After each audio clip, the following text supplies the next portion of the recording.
မင်္ဂလာပါတူတာ Insight Channel ကနေကြိုဆိုပါရစ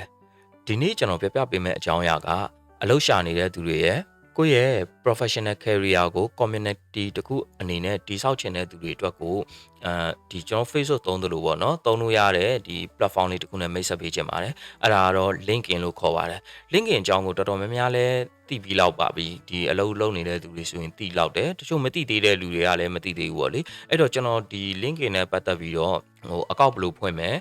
အကောင့်ဖွင့်မိသားသူတွေကလည်းဘာလို့ LinkedIn မှာ offer မရတာလဲဘာတွေလိုအပ်နေလို့လဲစတဲ့အချက်တွေကိုကျွန်တော်ဒီဗီဒီယိုမှာပြောပြပေးသွားမှာဖြစ်ပါတယ်ဆိုတော့ LinkedIn အကြောင်းကျွန်တော်နည်းနည်းလေးရှင်းပြမယ် LinkedIn ဆိုတာကကျွန်တော် Facebook သုံးသလိုပဲဒီ Facebook နဲ့ဆင်တာပေါ့နော်သူကဘာလဲဆိုတော့ကျွန်တော်နေ့စဉ်အလုပ်တွေအကြောင်းကိုတင်ကြတာပေါ့အဲ့တော့ profile မှာဆိုလဲကျွန်တော်တို့ကအလုပ်နဲ့ပတ်သက်တဲ့ဟာတွေပေါ့နော်ထည့်ထားမယ်ကိုယ့်ရဲ့အရေးချင်းရှိတယ်ကိုယ့်ရဲ့ ability တွေကိုထည့်ထားမယ်ဒီနေ့စဉ် post တင်တဲ့စီမှာလဲကိုလုပ်နေတဲ့အလုပ်တွေကိုဘယ်လိုပြဿနာတွေဖြေရှင်းလိုက်တယ်ဘာတွေခက်ခဲလဲဘယ်လိုတွေအောင်မြင်မှုရခဲ့လဲဆိုတာတွေကိုတင်ကြတာမျိုးဖြစ်တယ်အဲ့ဒီတော့မှအလုပ်ရှင်တွေကဒီထဲဝင်ကြည့်ပြီးတော့ဟာဒီလူကတော့ဘယ်လိုအရေးချင်းရှိတယ်ဒီလူကတော့ဟာသူလုပ်နေတာလေးတွေကတော်တော်ကောင်းတယ်ပေါ့ဒါမျိုးလေးတွေကိုဆုံးဖြတ်ပြီးတော့သူတို့က job offer လာပေးတာဖြစ်ပါတယ်အထူးသဖြင့်ဆို LinkedIn မှာဘာကောင်းလဲဆိုတော့ကျွန်တော်တို့ကအလုပ်ကိုကိုယ်တိုင်ရှာလို့လည်းရတယ်ဒီကို profile ကိုကြည့်ပြီးတော့ offer လာပေးတာမျိုးတွေလည်းရှိတာပေါ့နော်တချို့တွေဆိုလို့ရှိရင်လုပ်နေတဲ့အလုပ်ကလည်းအဆင်ပြေတယ်တစ်ဖက်မှာ offer လာပေးတဲ့အလုပ်ကလည်းတော်တော်ကောင်းတယ်ဘာလုပ်လို့လောက်အောင်မှန်းတော့မသိတော့ဘူးဆိုတာမျိုးတွေလည်းရှိတတ်တယ်အဲ့တော့ LinkedIn ကအလုပ်လုပ်နေတဲ့သူတွေအလုပ်ရှာနေတဲ့သူတွေအတွက်တော်တော်လေးအသုံးဝင်တယ်တော်တော်များများဒီအကောက်ဖွင့်ပြီးရင်ဘာလုပ်ရမှန်းမသိတော့ဘူး LinkedIn ကိုအလုပ်ရှာတော့မှပဲသုံးတယ်အလုပ်ရပြီးရင်ပြစ်ထားလိုက်တယ်အဲ့လိုမဟုတ်ပါဘူးကျွန်တော်တို့နောက်ထပ်သွားမဲ့ကိုယ့်ရဲ့ live အတွက်ကိုယ့်ရဲ့ career အတွက်ကို LinkedIn ကို Facebook လိုမျိုးကျွန်တော်တို့သုံးနေဖို့လိုတယ် LinkedIn မှာ active ဖြစ်နေဖို့လိုတယ်ပြီးလို့ရှိရင်အဲ့မှာကိုယ့်ရဲ့ career ကို community အနေနဲ့တည်ဆောက်လို့ရတယ်အဲ့ဒါဘာလဲဆိုတော့ဥပမာထားလိုက်ပါတော့ဗျာကိုက engineer တယောက်ကိုဘယ်သူမှလည်းမသိဘူးလူလည်းမသိဘူးကိုကဒီတိုင်းပဲနေစဉ်အလုပ်သွားမယ်အလုပ်ပြန်မယ်လုပ်နေတာပဲဒါပေမဲ့ LinkedIn မှာကိုက network တစ်ခုကိုတည်ဆောက်ထားတယ်ဆိုလို့ရှိရင်ဒီမှာကိုယ့်ရဲ့ဒီ engineering နဲ့ပတ်သက်တဲ့ကို electrical ဆို electrical mechanical ဆို mechanical ပေါ့ဒီတငယ်ချင်းတွေရှိလာမယ်တခြားကုမ္ပဏီရသူတွေအဲ့လိုမျိုးပေါ့ရှိလာမယ်အဲ့ခါကျရင်အလုပ်ရှာရတာပိုလွယ်တယ်သူတို့ဒီအဲ့ဒီတခြားကုမ္ပဏီတွေက HR တွေကလည်းကိုမျက်စိထဲမှာကိုက active အမြဲတမ်းဖြစ်နေတဲ့အတွက်ပို့ပြီးတော့မြင်လာမယ်အဲ့ခါကျရင်သဘောကျတယ်ဆိုကို job offer တွေရနိုင်တာပေါ့လေအဲ့တော့အားလုံးသုံးသင့်တယ်လို့တော့ကျွန်တော်မြင်တယ်ကျွန်တော်ကိုယ်တိုင်လည်းတော်တော်လေးကိုသုံးပါတယ်ဆိုတော့ကျွန်တော် LinkedIn ကိုအကောင့်ဘယ်လိုဖွင့်လဲဆိုတာကနေစပြီးတော့ပြပေးမယ်အကောင့်ရှိပြီးသားသူတွေကလည်း like ကြည့်ပါဘာလို့လဲဆိုတော့တချို့ကျွန်တော်မြင်ရတာလေဟိုအကောင့်တော့ရှိတယ်ဒါပေမဲ့ကျွန်တော် job offer လည်းမရဘူး LinkedIn မှာဘယ်သူမှလည်းဟိုကျွန်တော် offer လာမပေးဘူးဘယ်သူမှလည်းမဆက်သွယ်ဘူးဆိုတဲ့ဟာမျိုးတွေကိုကျွန်တော်ကြုံရတယ်ဘာလို့လဲဆိုတော့ LinkedIn မှာ active မဖြစ်လို့အလုပ်ရှာတုံးလေးပဲ LinkedIn ကိုဖွင့်တယ်လိုချင်တဲ့အလုပ်တွေရှောက်ရှာတယ် resume တွေပြစ်တယ်ဒါမျိုးတွေပဲဖြစ်နေတဲ့အခါကြလို့ရှိရင်တော့ LinkedIn ကနေဘယ်သူမှဆက်သွယ်မှာတော့မဟုတ်ဘူးပေါ့လေအဲ့တော့ကျွန်တော်တို့တစ်ချက်အကောင့်ဘယ်လိုဖွင့်လဲဆိုတာကနေစပြီးတော့သွားကြည့်လိုက်ရအောင်အဲ့တော့အကောင့်စဖွင့်မယ်ဆိုလို့ရှိရင်ကျွန်တော်တို့ကဖုန်းနဲ့လည်းသုံးလို့ရတယ်လို့ကွန်ပျူတာနဲ့လည်းသုံးလို့ရတယ်ဒါပေမဲ့အကောင့်စဖွင့်မယ်ဆိုရင်တော့ကွန်ပျူတာနဲ့ဖွင့်တာကပို့ပြီးတော့အဆင်ပြေပါတယ်အဲ့တော့ကျွန်တော်ကွန်ပျူတာနဲ့ဖွင့်ပြမယ်တော့ Chrome browser ဖြစ်ဖြစ်တခြားကိုသုံးတဲ့ browser ဖြစ်ဖြစ်ကိုဖွင့်ထားလိုက်လို့ရတယ်ပြီးလို့ရှိရင်ဒီမှာ search ထဲမှာ LinkedIn LinkedIn ဆိုပြီးရိုက်ရှာလိုက်ရင်ဒီမှာအပေါ်ဆုံးမှာ LinkedIn website လေးတွေ့မယ်ကျွန်တော် description မှာလည်းဒီ link လေးထည့်ထားပေးပါမယ်အဲ့တော့ကျွန်တော်ဒီ website လေးကိုဖွင့်လိုက်မယ်အဲ့ဒါဆိုရင်ဒီပုံစံတိုင်းလေးပေါ်မှာပေါ့နော်သူရဲ့ website ရဲ့ first page ကဒီပုံစံတိုင်းလေးပေါ်မယ်ဒီနေရာမှာတော့ကျွန်တော်တို့အရင်ဝင်ထားပြီးသားကိုယ့်ရဲ့အကောင့်ရှိတယ်ဆိုအကောင့်ပေါ်မယ်နှိပ်ပြီးတော့ login ဝင်လိုက်ရုံပဲအကယ်၍ဘာမှမသုံးရသေးဘူးအကောင့်မဖွင့်ရသေးတဲ့လူတွေကဘာမှပေါ်မှာမဟုတ်ပဲねဒီမှာ join now ဆိုပြီးတော့ရှိနေမယ်အဲ့ join now လေးကိုနှိပ်လိုက်ပါနှိပ်လိုက်လို့ရှိရင်သူကဖုန်းနံပါတ်လာတောင်းတယ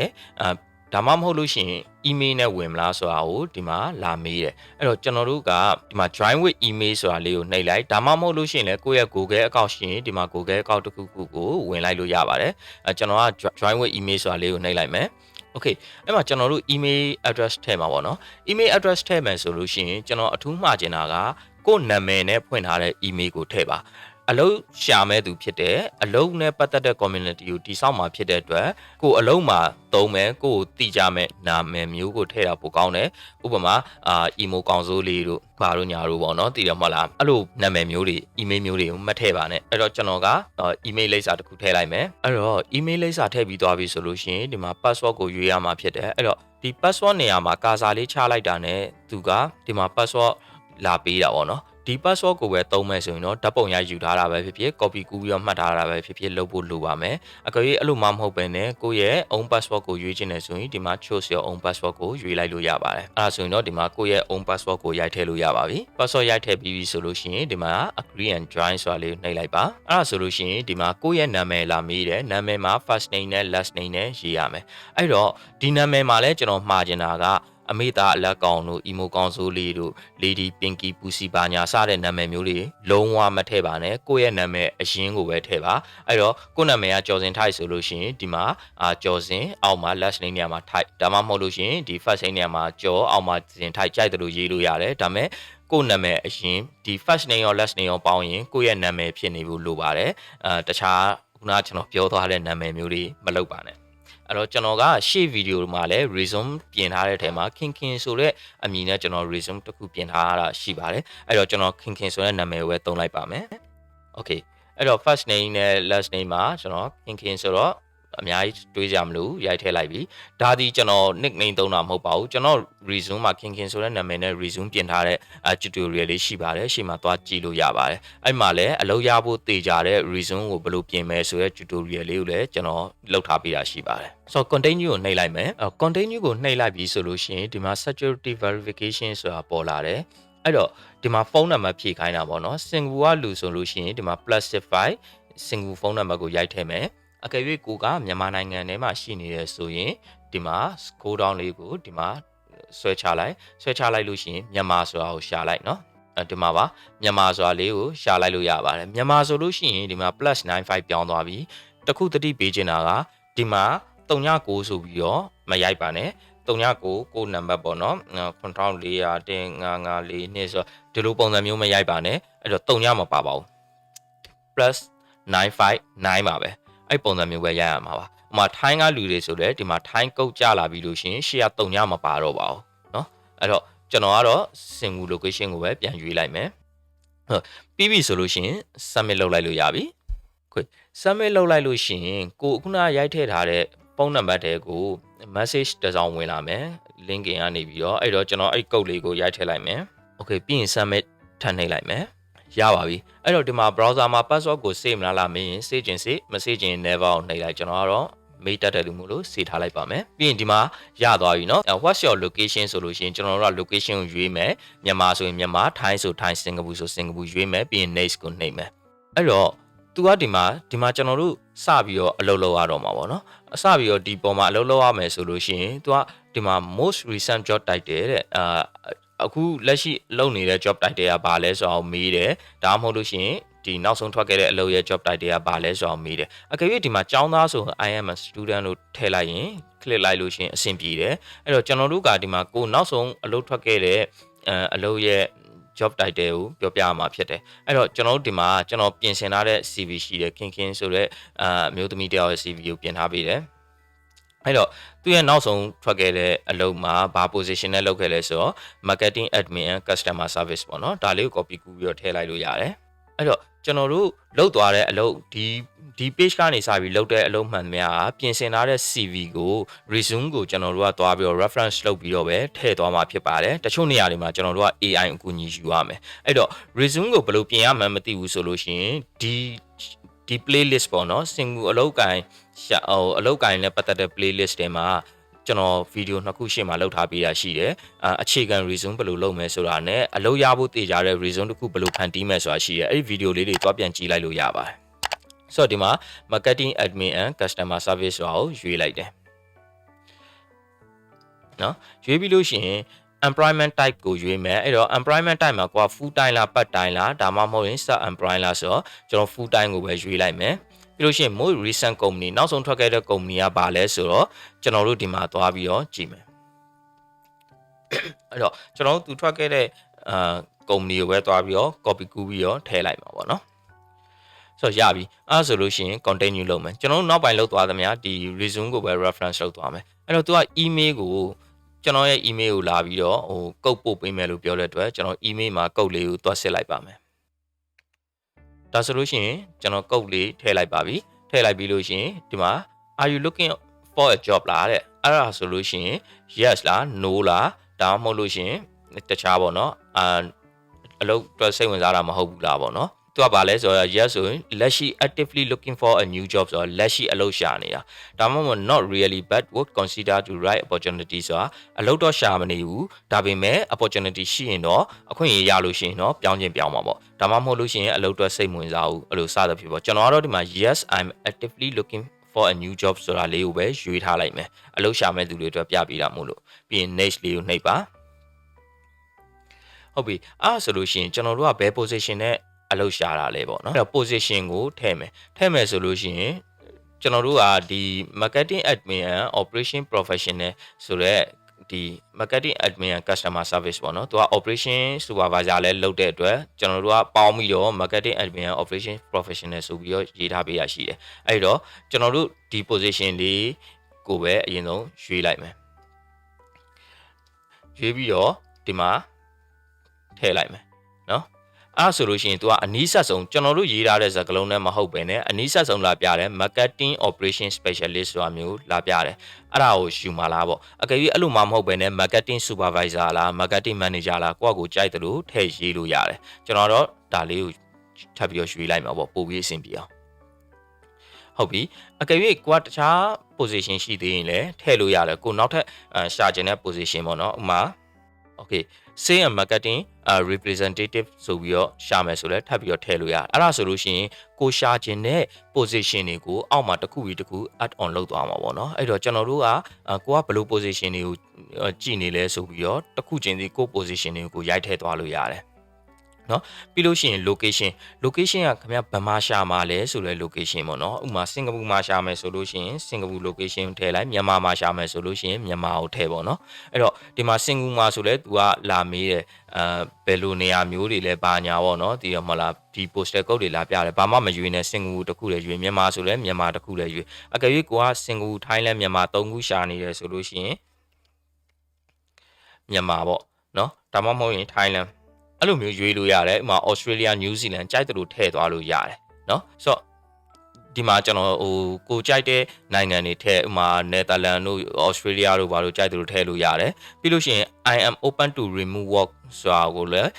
ကျွန်တော်တို့ click လုပ်ချင်လုပ်ထားလို့ရတယ်ဥပမာကိုကမြန်မာနိုင်ငံမှာရှိတယ်အလုပ်အားတယ်စင်ကာအလုပ်ကို remote job အနေနဲ့ယူလုပ်ချင်တာပေါ့နော်ဥပမာ drafter တွေဆိုလို့ရှိရင် remove ယူလုပ်လို့ရတယ်ပြီးရင် time မှာရှိနေတဲ့စင်ကာအလုပ်ကိုယူလုပ်ချင်တယ်ဆိုတာမျိုးဆိုရင်လည်းရတယ်အဲ့လိုမျိုးကိုလုံနိုင်တယ်ဆိုလို့ရှိရင် open to remove work ကိုအမှန်ချစ်ထားလိုက်ပါပြီးရင် next ကိုနှိပ်လိုက်ပါဟုတ်ပြီအဲ့ဒါဆိုလို့ရှိရင်ဒီမှာကိုအလုပ် position တွေအတွက်သူက on ပေးပြီးသွားပြီပေါ့နော်အရှေ့မှာကိုက9ခုထည့်ခဲ့ရင်9ခုလာပြနေမှာနိုင်ငံအများကြီးထည့်ခဲ့ရင်လည်းနိုင်ငံအများကြီးကိုလာပြီးတော့ပြနေမှာအဲ့တော့ဒီမှာ next ကိုနှိပ်ပါ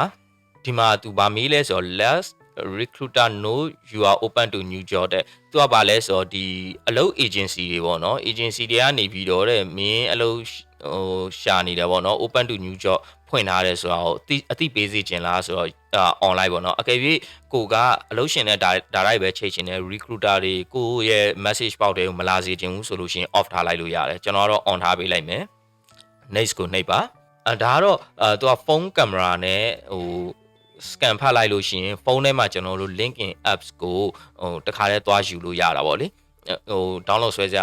တီးတန့်သွားပြီးတော့ရှာစရာမလိုတော့ဘူးဒီကနေ scan ဖတ်ပြီးတော့ဖုန်းထဲမှာထည့်ပါလို့ပြောတာအဲ့တော့ဒါလေးကို scan ဖတ်လိုက်ပါဖတ်ပြီးတော့ဖုန်းထဲမှာ download ဆွဲထားလိုက်ပါပြီးပြီဆိုရင် next ကိုနှိပ်လိုက်လို့ရပါတယ်ဟုတ်ပြီအဲ့ဆိုလို့ရှိရင်ဒီ page ပေါ်လာပြီဆိုလို့ရှိရင်ကျွန်တော်တို့ကဗာလဲဆိုတော့ဒီမှာလူတွေကိုလိုက်ပြီးတော့ connect လုပ်လို့ရတယ်သူကဘယ်သူတွေလာပြတာလဲဆိုတော့အခုနကကျွန်တော်တို့ထည့်လိုက်တဲ့ position နဲ့တင်းတော်မယ်သက်ဆိုင်မယ်ထင်တဲ့သူတွေကိုလာပြတယ်အဲ့တော့ဒီမှာ senior customer service and executive လို့ပြောထားတယ်အဲ့တော့ကိုက customer service professional လို့လည်းပြောထားတဲ့အတွက်သူက senior customer service လာပြတယ်အဲ့တော့ကိုကဘယ်လိုရွေးချယ်ပြီး connect လုပ်မယ်ဆိုလို့ရှိရင်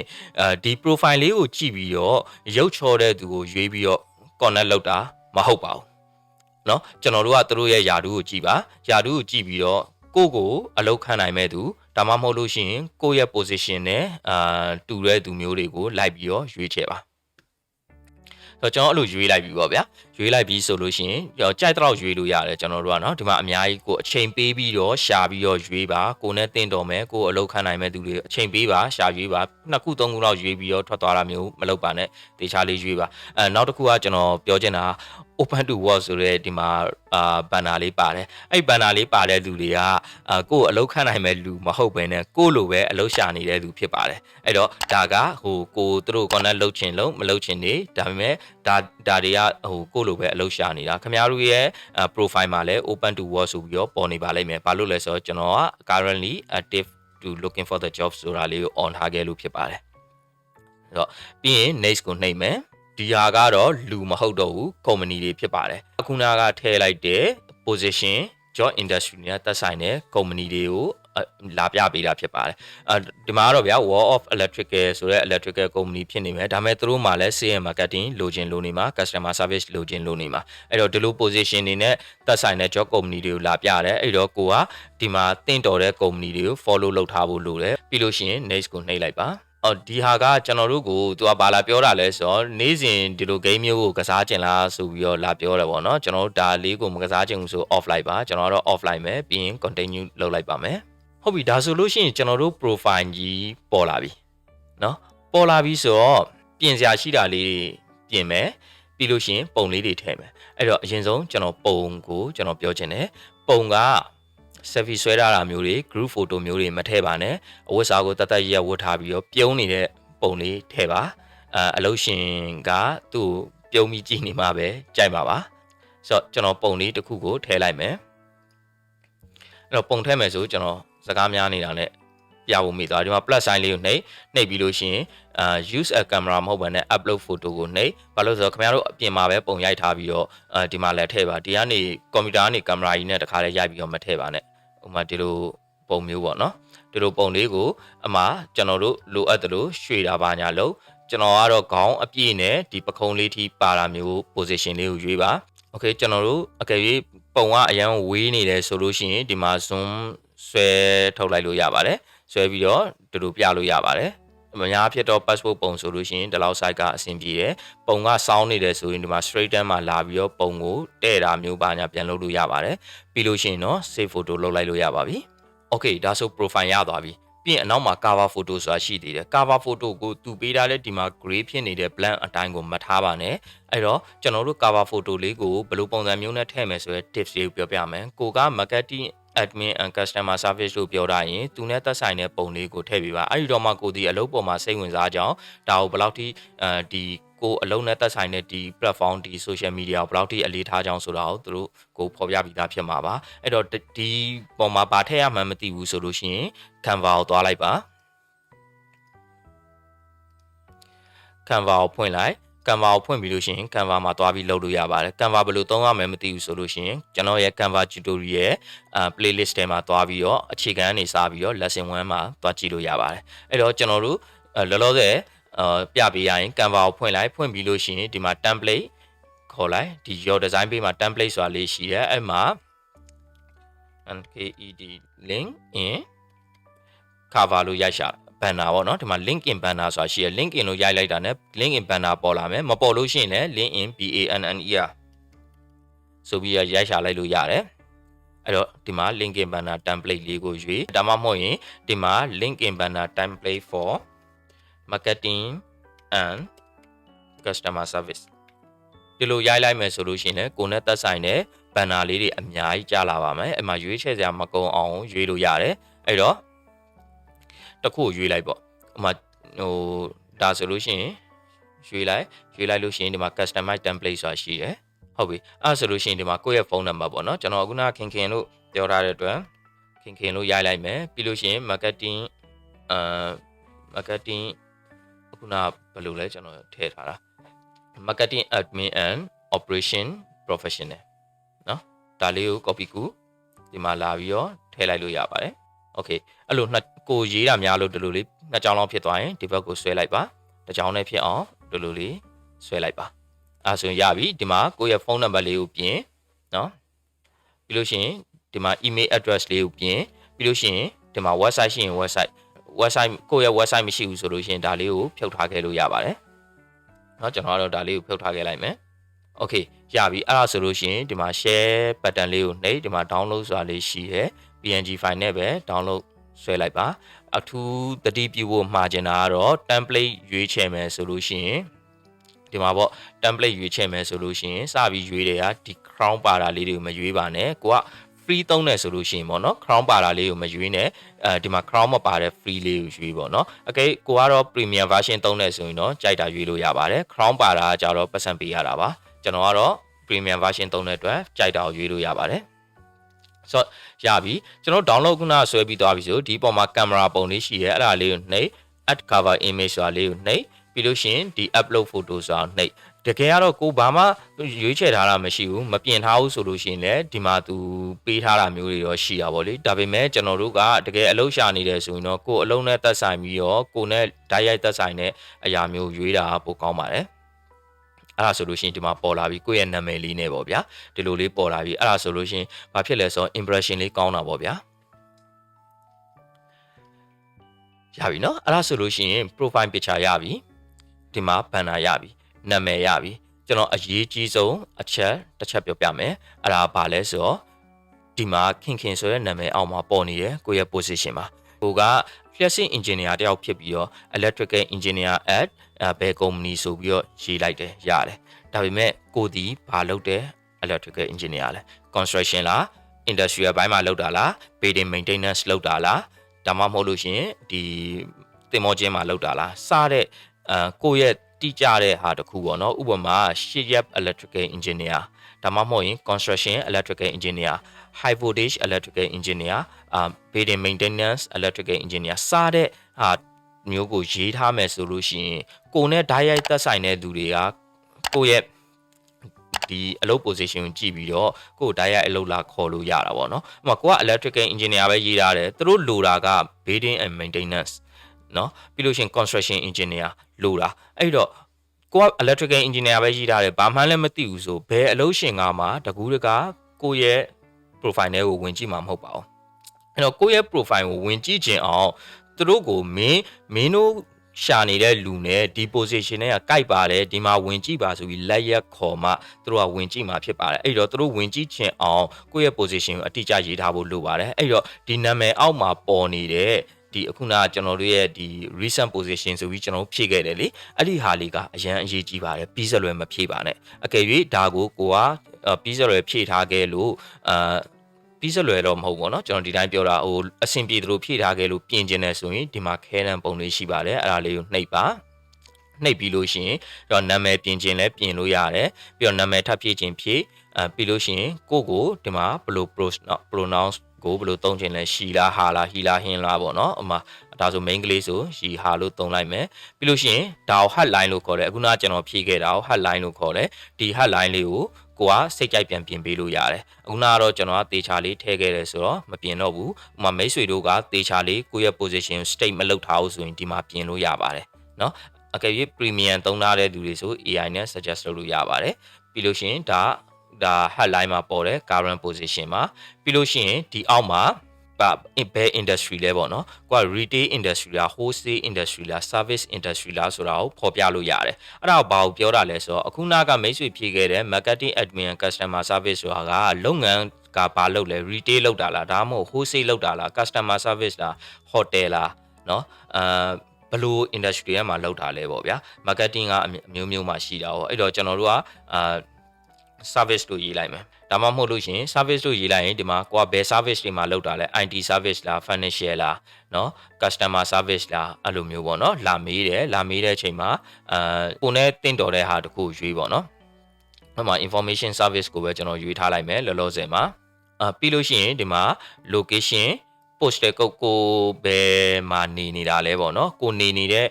စင်ကူမှာရှိတယ်ဆိုစင်ကူရဲ့ postal code ကိုဖြည့်အကယ်၍မြန်မာနိုင်ငံမှာရှိနေတဲ့သူတွေက Google ကိုသွားပြီးလို့ရှိရင် postal code of ဗဟန်းဆိုလို့ရှိရင်ဗဟန်းကိုရိုက်ရှာလိုက်နော်ဗဟန်း division ရဲ့ postal code 11201အဲ့ဒီဟာလေးကိုထည့်လို့ရပါတယ်နော်ကိုယ့်ရဲ့ postal code ထဲစင်ကူမှာနေတဲ့လူတွေကတော့ postal code ကအလွယ်တကူသိပြီးသားဖြစ်ပါတယ်ပြီးလို့ရှိရင်contact info ကိုကပြင်ကျင်သေးတာပေါ့နော်ကိုယ့်ရဲ့ဖုန်းနံပါတ်ကအခုနကဒီ LinkedIn ကို login လုပ်တော့ထည့်ထားတဲ့ဖုန်းနံပါတ်လားဒါမှမဟုတ်လို့ရှိရင်အသစ်ထည့်ချင်တာလားပေါ့နော်ဖုန်းတိုက်ကပါလဲ home လား work လား mobile လားဆို mobile ကိုရွေးလိုက်ပါပြီးရင် address ကိုနေတဲ့စင်ကာပူမြန်မာကြိုက်တဲ့နေရာမှာနေတဲ့ address ကိုထည့်ပါပြီးလို့ရှိရင် date of birth ထည့်မယ် date ထည့်မယ် အဲ့မှာ your network ဆိုတာရှိတယ်အဲ့မှာ your network ကိုနှိပ်လိုက်လို့ရှိရင်သူကဘာပြောထားလဲဆို only LinkedIn member directly connect to you လား LinkedIn member တွေပဲ connect လို့ရတာလားဒါမှမဟုတ်လို့ရှိရင်only LinkedIn member connect up to 3 degrees away from you တဲ့သူကအဲ့လိုမျိုးလေးမေးတာပေါ့နော်မင်းနဲ့3 degree လောက်ဝေးတဲ့လူတွေကနေပဲမင်းကိုဟို connect လုပ်လို့ရလာလားပေါ့နော် all LinkedIn member လားဆိုကျွန်တော်တို့က all LinkedIn member ကိုရွေးလိုက်ပါအလုပ်ကိုလာပြီးတော့ရှာမဲ့ recruiter ဘယ်မှာမှမသိဘူးဘယ်လိုမှမသိဘူးဆိုတော့ဗောနော် website ရှိရင်ထဲတခြားဘာထည့်ချင်တယ်ထည့်ချင်တာထည့်မရှိတော့ဘူးဆိုလို့ရှိရင်ကျွန်တော်တို့ save ကိုနှိပ်လိုက်လို့ရပါတယ်